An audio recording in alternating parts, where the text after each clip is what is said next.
یو سړی او مېلمانه به چې راله نو د ښځې نه ډېر تنګ ښځې نه به چې مېلمانه به راله دی به کوتک راواغست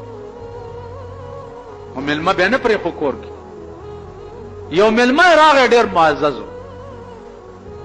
دی اوس سړی کې خیال کوي چې که ښځې ته هم چې چای مې پخې کا یا روټۍ پخه کا مېلمه راغلی اوس مې ښځه خښته په لاس ورپسې راوځي څه وکړم کور ته راغلی ښځې ته وایي چې ښځې خبره خو نه یې که وی نه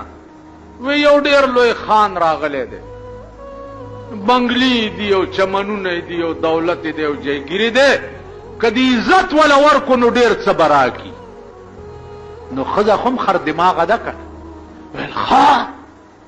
نو په دې زاړه کور کې مونږ اوسېږو یو بنګله به رانه کړي ویل بنګله هم راکوي خو که تا عزت وکړي ویل الله چرګوړی راونیسه زه میړه یې چرګوړی رانیولی دی لال کړی دی او زر یې وله روټۍ موټۍ او چای مې بار حجره کې دی خان سره ناست دی ورته ویل خان په داسې بلا اوښتی یم که د دې ښځې نه دې خلاص کړم نو عمر له به دې نیکي منم هغې ویل غم مه کوه چرګ مرګ یې راوړی دی خوړلي دي دا ښځه دې خان وویلې دې سړي ته چې دا په څنګه کور کې مړه اوسېږي زما یار یې او په جمګړه کې اوسېږي راځه چې یو بنګله دله درکم ښځه ورته وایي چې او خان خدای دې ډېر ښه ساته سړي ته وایي چې لږه سوجي نه کومه چې لږه حلوا هم وله وکړم ویل وکړه حلوا یې هم وله پخ کړې ده کډه تړه ویل چې ځو کډه د غریب څه وه خو لت کوپړی راغستي دي او په یو دوو خرونو یې بار کړي دي په یو یې کټونه یو دوه تړلي دي او پسې یو بکسونه مکسونه ایښي دي او روان چې څه منځ یې مزل یې کړی دی د خان چې کتلي یو کوی په مخه ورغلی دی خانه کوی کې داسې کتلي دي ویله د قدرت مالکه ته څه لوی خدای چې په کوی کې دیم چمنې او باغچې جوړې کړي د ښځې غېږ کې ماشوم و مېړه ته وایي چې ته لږ ونیسه چې زه به ګورم خو چې دی ورمنډه کړې ده چې کوی ته یې سر ښکته کړی دی خان رستو نه ټېله ورکړې چې غړم شوی ښځه لاړه کوی ته لاندې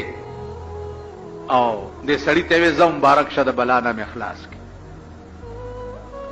سړي ماشوم په غېږ کو کور ته راغی چې شپه شوه ماشوم جاړي چې ماشوم جاړي زړه کې خیال کړی دی چې که دا ښځه مې په تندر ولګه که هر څومره خرابه وه خو اوس دا ماشوم راته مري نو سهار یې پړی او بوکا اغستې ده او هغه کوهي ته ورغلی دی ورکوزه کړې ده چې ورکوزه کړې چې راکاږي نو خیال به کړی چې دې بوکه کې به مې ښځه ناسته وي چې راویښېجو چې راخېجولې چې پاس راغلې ده اوس ښځه نه ده یو بله بلا پکې ناسته ده شیشکه غوندې پکې ناسته دا سړی ورته وایي چې څوک یې بیخ دي زه غورځوم دی ویل چې ومې نه غورځی ډېره نیکي به در سره وکړم چې ومې نه غورځی چې راویښېجوله څوک یې ویل زه بلا یم دې کوهي کې اوسېږم نو ویل ولې راوختې ویل پرون یو ښځه را پرېوتې ده دې سپېږمو ته یې راوسته د خدای قهر ښځه نه ده د خدای قهر دې سړي ورته ویل ښه ده نو اوس خو به ما سره نیکي کوې چې دې بلا نه مې خلاصه کړي زما ښځه نشته واده مې نشته دې بلا ورته ویل چې زه پیری یم زه به لاړ شم د بادشاه په لور به کښېنم بادشاه به اعلان وکړي چې زما لور نه چا پیریان پاسول دا لور به ورکوم او باچهي کې به م څه حصه ورکړم به ته به راشي چې ما له دم راځي به چې زه تا وګورم د بادشاه لور نه به زه پاسم به ټیک شي تاله به په نکاح هم درکړي او بادشاه به بنګله او مزې به بلا تلې ده صاحبه د بادشاه په لور ناسته د بادشاه لور باندې اوس پیریان هله دمګري راولئ ملا راولئ دم وکئ نه کېږي چې نه کېږي دی ورغلی چې صاحب ما سره د پیریانو اجازه ده بس دمولو سره به دا جوړئ چې دی ورغلی دی بلا ورته ویلي دي چې رالې ویله ویل بس زه لاړم خو که په بل چا کېناستم نو بیا به نه راځي هسې جنګ ځان نه د دوو دروازو نجومي جوړ کړي تاسو په دې دغه ګورئ په دې دیوالونو باندې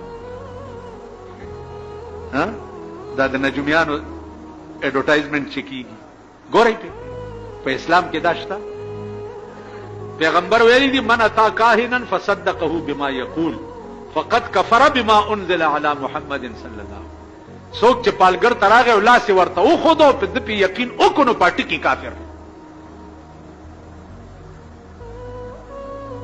عزیزانو بادشاه لور چې جوړه شوه